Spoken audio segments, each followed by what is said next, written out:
Animal. രചന സൂര്യകാന്തി. അവതരണം ഷാഹുൽ മലയിൽ. എഡിറ്റിംഗ് ഫൈസൽ സി എന്ന് ഊഞ്ഞേരി. നിരഞ്ജൻ ഒപ്പിട്ടതോടെ നിയമപരമായി പാറു നിരഞ്ജന്റെ ഭാര്യയായി. അതിന് പിറ്റേന്നാണ് അമ്പലത്തിൽ വെച്ച് താലിയിട്ട് കിടന്ന്. മോർ സംഘ കാഴ്ചയാണ് മാറിയെന്ന് കണ്ണുടച്ചു. സന്തോഷം കൊണ്ടുള്ള കണ്ണുനീർ എല്ലാവർക്കും. പക്ഷെ ആ അമ്പലത്തിൽ നിന്ന് ഇറങ്ങും മുമ്പേയായി തന്നെ പാറുവിന്റെ മുഖത്തെ സന്തോഷം കെട്ടിയിരുന്നു. മുമ്പിൽ നിന്നിരുന്ന് ജിതിനായിരുന്നു. അവന്റെ മുഖത്ത് ശാന്തത നിഴലിച്ച് നിന്നിരുന്നു. ജിതിൻ പാറുവിനെ തന്നെ നോക്കി നിൽക്കവേ ആൾക്ക് മുമ്പിലേക്ക് തടസ്സമായി നിരഞ്ജൻ കയറി നിന്നു. നിരഞ്ജനെ കണ്ടിട്ടും ജിതിന്റെ മുഖത്ത് ഭാവവ്യത്യാസമൊന്നുമില്ല. വിവാഹം കഴിഞ്ഞല്ലേ?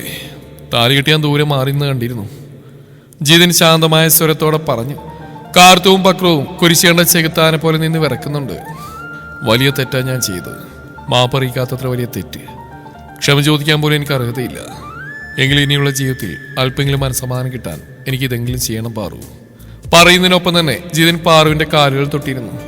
ഉള്ളിൽ കുമിഞ്ഞൂടിയ ദേഷ്യം നിയന്ത്രിക്കാൻ സാധിക്കാത്ത പോലെ പാറു അവന്റെ കൈകളിൽ നിന്നും തെന്നി രണ്ടടി പിന്നോട്ട് വെച്ചു. ജിതിൻ അവളെ മുഖമുയർത്തി നോക്കിപ്പോയി. അവൾ ഈ ജന്മം തനിക്ക് മാപ്പരില്ലെന്ന് അവന് മനസ്സിലായി. ഒരു ദീർഘനിശ്വാസത്തോടെ അവൻ ഓരോരുത്തരെയും മാറി മാറി നോക്കി.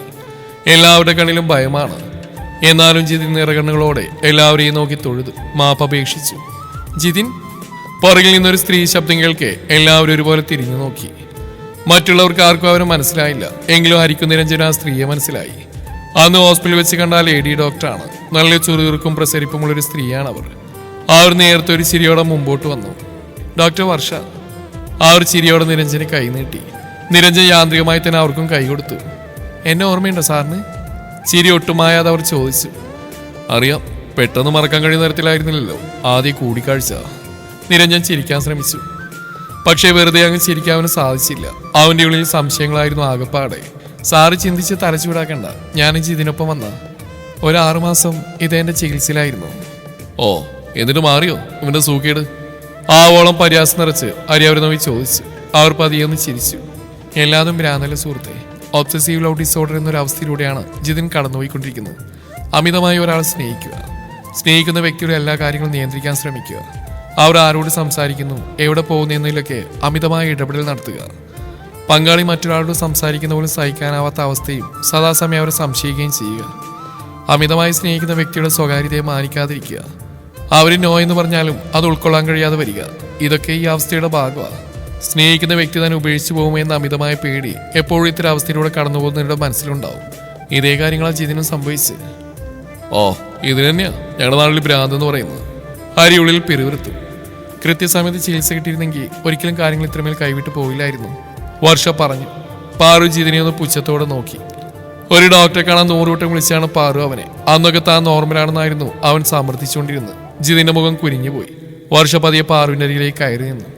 ഹാപ്പി മാരീഡ് ലൈഫ്, വർഷ പാറുവിന്റെ കരങ്ങൾ കവർന്നുകൊണ്ട് പറഞ്ഞു. മറുപടിയായി പാറു ഒന്ന് ചിരിച്ചു. ഞാനും ജിതിനെ വിവാഹത്തിനാൻ പോവാ, വർഷ പറയവേ പാറു ഒഴികെ എല്ലാവരും ഞെട്ടി. പാറുവിന് അതെന്തോ മുമ്പേ തന്നെ മനസ്സിലായിരുന്നു. വെറുതെ അങ്ങ് മനസ്സിലായതല്ല, അതിനൊരു കാരണമുണ്ട്. ആ ബെസ്റ്റ്, ഇതിലും എളുപ്പത്തിൽ പരലോകത്തിലെത്താൻ വേറെ വഴിയൊന്നുമില്ല. കാർത്തു ദീർഘനിശ്വാസത്തോടെ ഓർത്തുപോയി. പാറു അല്പം കൂടെ വർഷയുടെ അടുത്തേക്ക് നിന്നു. ഈ നിൽക്കുന്നവന്റെ അസുഖം ഡോക്ടർ മുഴുവനായിട്ട് ചികിത്സിച്ച് മാറ്റിയെന്ന് ഉറപ്പുണ്ടോ? വളരെ മെല്ലെ വർഷ കേൾക്കാൻ പാകത്തിന് പാറു ചോദിച്ചു. അതെന്താ പാറുവോട് അങ്ങനെ ചോദിച്ചത്? വർഷ ചിരിയോടെ ചോദിച്ചു. എനിക്ക് ഡോക്ടറുടെ അത്ര പഠിപ്പും വിവരമൊന്നുമില്ല.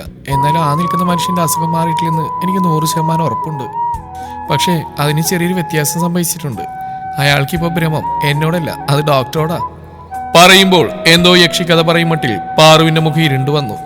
അന്നേരം പാറുവിന്റെ ഉള്ളിൽ തെളിഞ്ഞു വന്ന ചിത്രം അല്പം മുമ്പേ നിരഞ്ജന ഹസ്തദാനം നൽകിയ വർഷയുടെ രൂപമായിരുന്നു. ആ കാഴ്ചയിൽ അസ്വസ്ഥനായി പോകുന്ന ജിതിന്റെ മുഖഭാവം പാറു ഓർത്തെടുത്തു.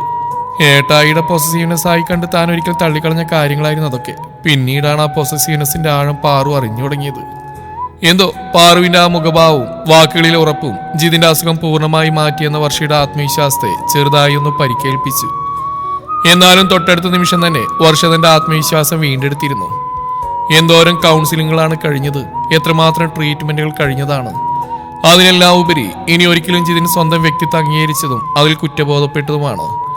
ഇനി അവൻ തിരിച്ച് ചിന്തിക്കില്ല, വർഷക്കുറപ്പാണ്. പക്ഷേ മെഡിക്കൽ സയൻസ് തോറ്റുപോകുന്ന തരത്തിലുള്ള ഭ്രാന്താണ് താൻ കൂടെ കൂട്ടിയവനെന്നുണ്ടോ വർഷ അറിയുന്നു. നിരഞ്ജന്റെ കൂടെ ആ വീട്ടിലേക്ക് കയറി ചെല്ലുമ്പോൾ ഉള്ളിൽ വല്ലാത്തൊരു തണുപ്പ് വളരുന്നത് പാറു അറിയുന്നുണ്ടായിരുന്നു. അവനോടും ആ വീടിനോടും ഒട്ടും അപരിചിതമില്ലാത്തതുകൊണ്ട് പാറുവിനുള്ളിൽ വലിയൊരു ആശ്വാസമായിരുന്നു. കാർത്തവും ബക്രും തിരികെ പോകുമ്പോൾ പാറുവിനെ കെട്ടിപ്പിടിച്ച് വലിയ കരച്ചിലായിരുന്നു.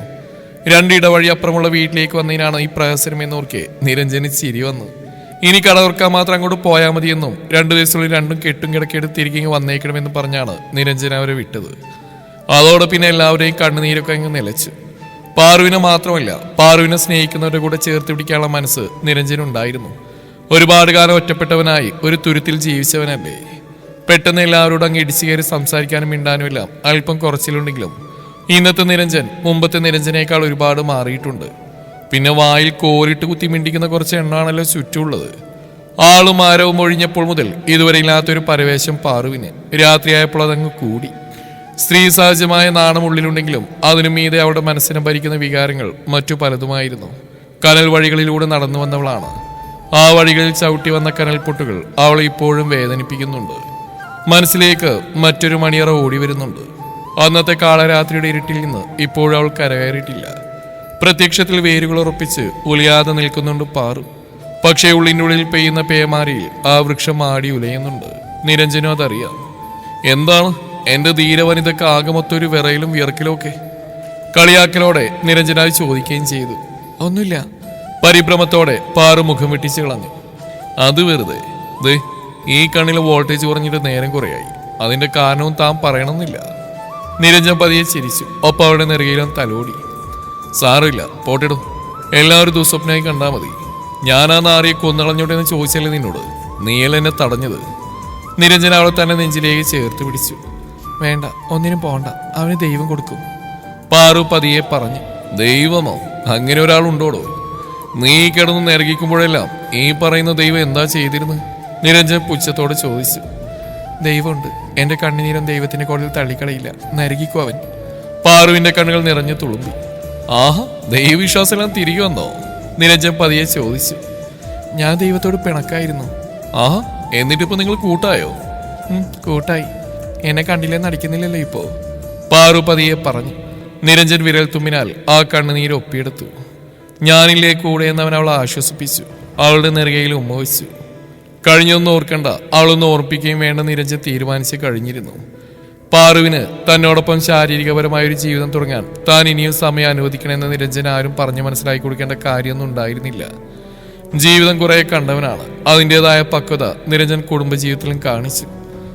ഏട്ടന്റെ മുരടൻ സ്വഭാവം വെച്ച് നോക്കുമ്പോൾ 10 ദിവസം തേച്ചൊരു പെണ്ണ് കൂടെ നിൽക്കില്ലെന്ന് ജാനകി അമ്മയുടെ വീരവാദം മുഴക്കിയ ധന്യക്കടക്കം നിരഞ്ജൻ അംഗീകരിച്ചു കൊടുക്കേണ്ടി വന്നു.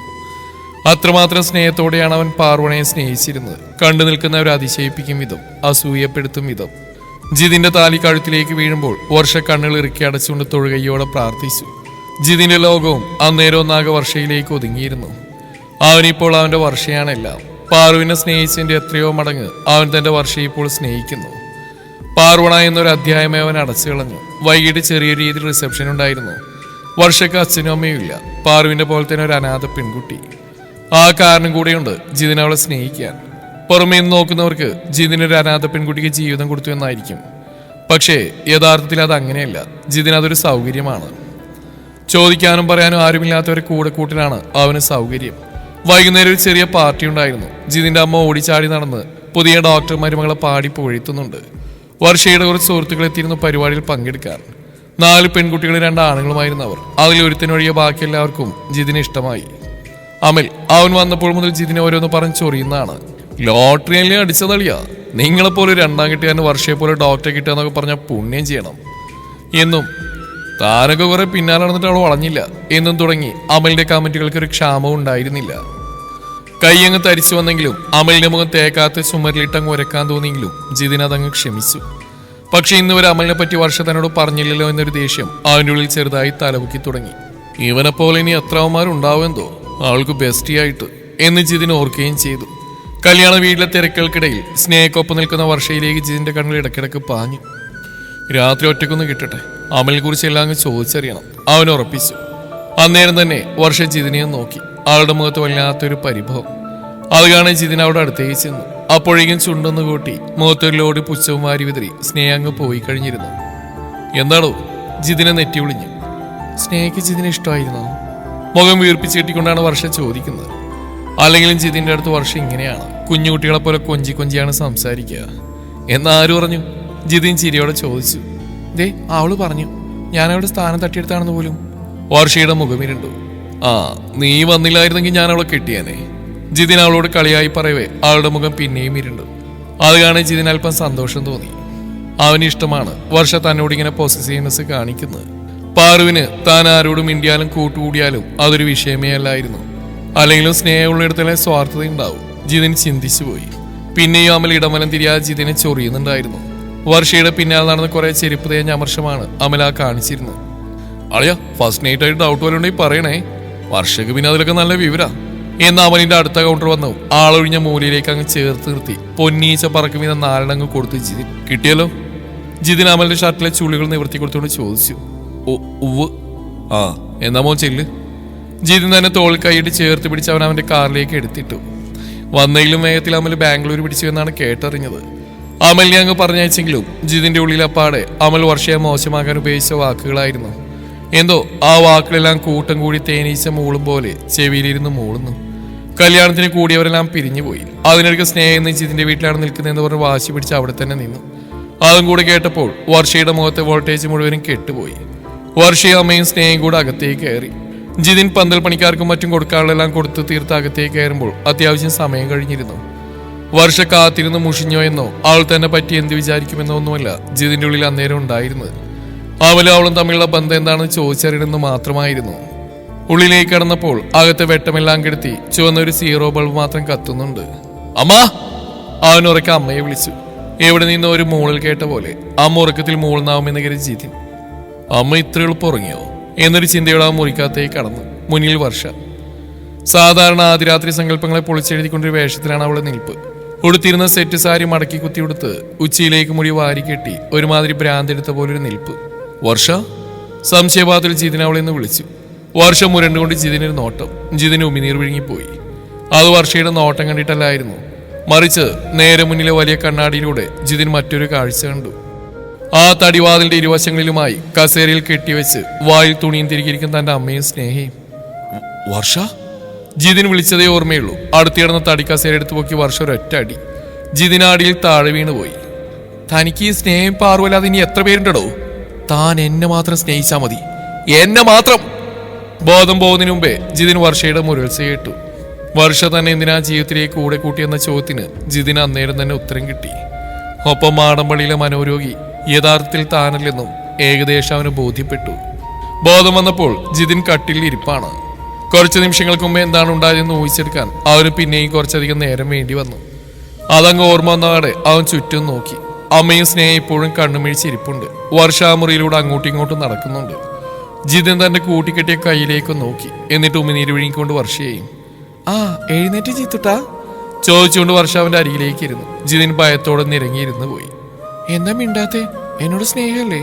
എന്നെ ഇഷ്ടമല്ലേ? എനിക്ക് എന്ത് ഇഷ്ടമാണെന്ന് എന്റെ ജിത്തൂട്ടനെ. വർഷ അവന്റെ 2 കവിളുകളും പറഞ്ഞ് കയ്യിൽ വരുന്ന വിധം അവനെങ്ങ കൊഞ്ചിച്ചു. വർഷ, നീ എന്താ ഇങ്ങനെയൊക്കെ ചോദിക്കുമ്പോൾ ജിതിന്റെ സ്വരം വിറച്ചു. എങ്ങനെ ജിത്തൂട്ടാ? എനിക്ക് ജിത്തൂട്ടിനെ ഇഷ്ടമായതുകൊണ്ടല്ലേ? അല്ലെങ്കിൽ എന്റെ ജിത്തൂട്ടിന് പൊസസീവ്നെസ് ഒത്തിരി ഇഷ്ടമല്ലേ? വർഷ എടുത്ത് ചോദിച്ചു. ജിതിൻ അവളെ തന്നെ നോക്കിയിരുന്നു പോയി. ഇങ്ങനൊരു വർഷയെ അവനിതിനു മുമ്പ് കണ്ടിട്ടില്ല.